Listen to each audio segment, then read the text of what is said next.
7ই ফেব্রুয়ারি। আজ দেখা করতে যাওয়ার পথে ওর জন্য 10টা লাল গোলাপ কিনলাম টালিগঞ্জ মেট্রোর সামনে থেকে। দাম শুনে তো আমার রেটিনায় সর্ষে ফুল। অন্যান্য দিন যে গোলাপগুলো মাত্র 5 টাকা করে নেয়, আজ সেগুলোই 30 টাকা। এই নিয়ে 10 বছর হলো আমাদের সম্পর্কের।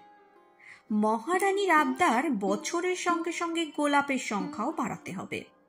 তার মানে এর পরের বছর 11টা, আর আজ থেকে 40 বছর বাদে 50টা। এটা আবদার না গভর্নমেন্ট নোটিশ মাঝে মধ্যেই গুলিয়ে যায় আমার। 8ই ফেব্রুয়ারি। আজ এই নিয়ে প্রায় 3729 বার প্রপোজ করতে হলো ওকে। এই প্রপোজ ডে ফে তো একটা অজুহাত মাত্র। প্রথম প্রথম মহিলা ভালোভাবেই প্রত্যুত্তর দিতেন, তারপরে একটা নতুন কায়দা শিখলেন। প্রায় ঘাড় ধরে প্রপোজ করিয়ে নেওয়ার পর চুপ করে আকাশের দিকে তাকিয়ে থাকতেন। আমি যখন বলতাম, কিরে উত্তর দিলি না যে, অনেকক্ষণ চুপ করে থাকার পর মুচকি হেসে বলতেন, ভেবে দেখব। আর আজ তো কিছুই বললেন না। খানিকক্ষণ চুপ করে থাকার পর একটা মৃদু হাসির শব্দ পেলাম মনে হলো। বুঝলাম ওটাই ওর উত্তর। 9ই ফেব্রুয়ারি। চকলেট নিয়ে হ্যাংলামোর একটা লিমিট থাকে। একবার অটোয় করে যেতে যেতে একটা বাচ্চা ছেলের ক্যাডবেরিতে টুক করে ভাগ বসিয়ে দিয়েছিলেন ভদ্রমহিলা। ব্যাস, তারপর কি কাণ্ড! লোকের খিদে পায়, কবিতা পায়, ওনার চকলেট পায়। তবে মোটা হয়ে যাওয়ার ভয়ে কখনোই নিজের টাকায় কিনে খান না। আজ ওর জন্য একটা বড় চকলেট কিনে নিয়ে যাওয়ার সময় দেখলাম রাস্তার অন্য পারের ফুটপাতে একটা ছেলে তার প্রেমিকার জন্য একটা আমার মতোই বড় চকলেট কিনে নিয়েছে। দেখে মনে হলো তার মানে আমি একা নই। 10ই ফেব্রুয়ারি। আজ শরীরটা খারাপ থাকায় আর দেখা করতে যেতে পারিনি। এরকমটাই মহিলাকে জানিয়েছি। আসলে গোলাপ আর চকলেট তাও ঠিক আছে, কিন্তু এই বয়সে একটা বুড়ো লোক বাচ্চা বাচ্চা ছেলে মেয়েদের মাঝখানে দাঁড়িয়ে গোলাপি আর হলুদ টেডিগুলোর মাঝে কোনটা বেশি নরম সেটা দেখার জন্য বাছাবাছি করছে, এটা কি মানা যায় বলুন তো? আর এই টেডি ব্যাপারটা তাই অনলাইনে কিনে ওর ঠিকানায় কুরিয়ার করে দিই। প্রথম বছর মহারানী একটু রাগারাগি করেছিলেন, কিন্তু তারপর পরের 2 বছর, মানে এই শেষ 2 বছর আমার অসুবিধাটা মহারানী বুঝতে পেরেছেন, কিছু বলেননি। 11ই ফেব্রুয়ারি। তুমি দিনে 5টার বেশি সিগারেট খাবে না, প্রমিস? আমি ছাড়া অন্য কোনো মেয়ের ছবিতে তুমি লাভ রিয়াক্ট দেবে না, promise? I like your salt and pepper look, so you are not going to dye your hair, promise? এই ছিল মহিলার গত 3 বছরে প্রমিস করানোর নমুনা।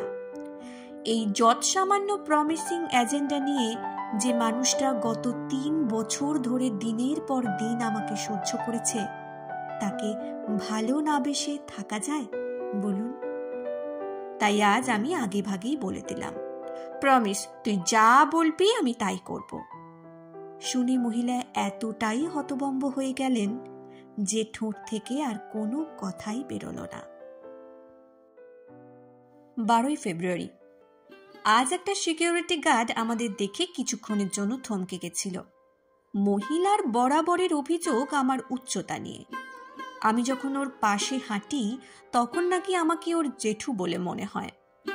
আমাকে জড়িয়ে ধরলে নাকি ওর মনে হয় উনি পাহাড়ে ওঠা প্র্যাকটিস করছেন। আজ ভদ্র মহিলাকে জড়িয়ে ধরতে হলো একটা বিশেষ কায়দায়। অবশ্য আর কোনো উপায়ও ছিল না।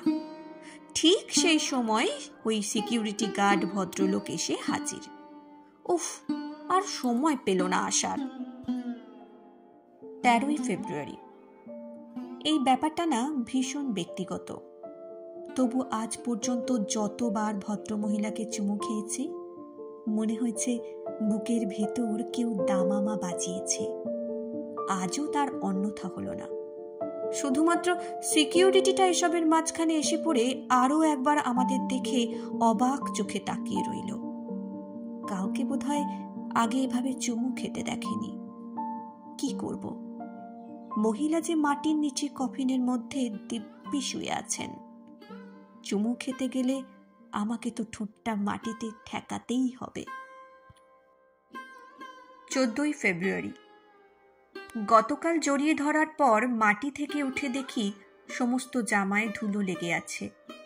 এই সিকিউরিটি গার্ড ভদ্রলোক নির্ঘাত আমাকে পাগল ঠাউরেছেন। অনেক লোকের মুখে শুনেছি যার কেউ নেই তার ঈশ্বর আছেন, তবে আমি মনে করি যার কেউ নেই তার অপেক্ষা আছে। আর এই অপেক্ষাই পারে সারা জীবনের মতো আলাদা হয়ে যাওয়া দুটো মানুষকে এক আকাশের তলায় সামনাসামনি দাঁড় করিয়ে দিতে। গত 8 মাস ধরে তুমি আমার পাশে নেই, কিন্তু আমার থেকে অনেক দূরে মাটির নিচে যে তুমিটা চুপ করে শুয়ে আছো, আমি জানি সে অপেক্ষা করছিল এই 7টা দিনের। এই 7টা দিন কারোর চোখে লোক দেখানো, কারোর চোখে আদেগলাপনা, কারোর চোখে কলোনিয়াল হ্যাংওভার। আমিও মাঝে মাঝে বিরক্ত হতাম এই 7টা দিন আসলে। কিন্তু আজ তুমি যখন আমার পাশে নেই, তখন বুঝতে পারলাম এই 7টা দিনের মাহাত্ম্য। এই যে বছরের নির্দিষ্ট 5টা দিনেই ধুমধাম করে দুর্গাপুজো হয়, এই যে বছরের নির্দিষ্ট একটা দিনেই ঈদ পালন করে মানুষ, এই যে বছরের নির্দিষ্ট একটা দিনেই সমস্ত শহর ঝলমল করে ওঠে ক্রিসমাস পালন করার জন্য, এগুলো তো বছরের যে কোনো দিন হতে পারত। কেন হয় না? কারণ তাহলে অপেক্ষা নামক শব্দটাই চিরতরে মুছে যাবে উৎসবের অভিধান থেকে। আমরা যারা ভালোবাসাকে একটা ধর্ম হিসাবে মেনে নিয়েছি, তাদের কাছে এই 7 দিন একটা ধর্মীয় উৎসব। ছোটবেলা থেকে আমি কোনোদিন ডায়েরি লিখিনি। গত 7ই ফেব্রুয়ারি রাতে প্রথম লিখতে বসলাম। তাই গত 6 দিন যা যা লিখেছি সেগুলো পড়ে হাসি পেলেও সেটা সম্বরণ করার চেষ্টা করুন। আজ এই পাতাটা এখানে বসে লিখছি কারণ তোমার ইচ্ছে ছিল আমার প্রেমপত্র লিখতে দেখার। এই লেখাটা শেষ হওয়ার পর ডায়েরির 7টা পাতা আমি রেখে যাব এখানে। সাথে নিয়ে যাব এমন একটা ডায়েরি যাতে চাইলেও এই 7 দিনে কোনো দাগ কাটতে পারবে না। আবার এভাবেই পরের বছর ওই দিনে একটা ডায়েরি নিয়ে বসবো তোমার সামনে। যাওয়ার সময় রেখে যাব আরো 7টা পাতা। ততদিন অপেক্ষা করো, কেমন? By the way, security guard ভদ্রলোকের সাথে আজ ঢোকার মুখে দেখা হলো। কাল ওইভাবে কফিনের ঠোঁট ঠেকিয়ে রাখার কারণটা জানার পর টানা 5 মিনিট জড়িয়ে থাকলেন। তুমি ছাড়া কেউ প্রথম আমায় এতক্ষণ জড়িয়ে থাকলো।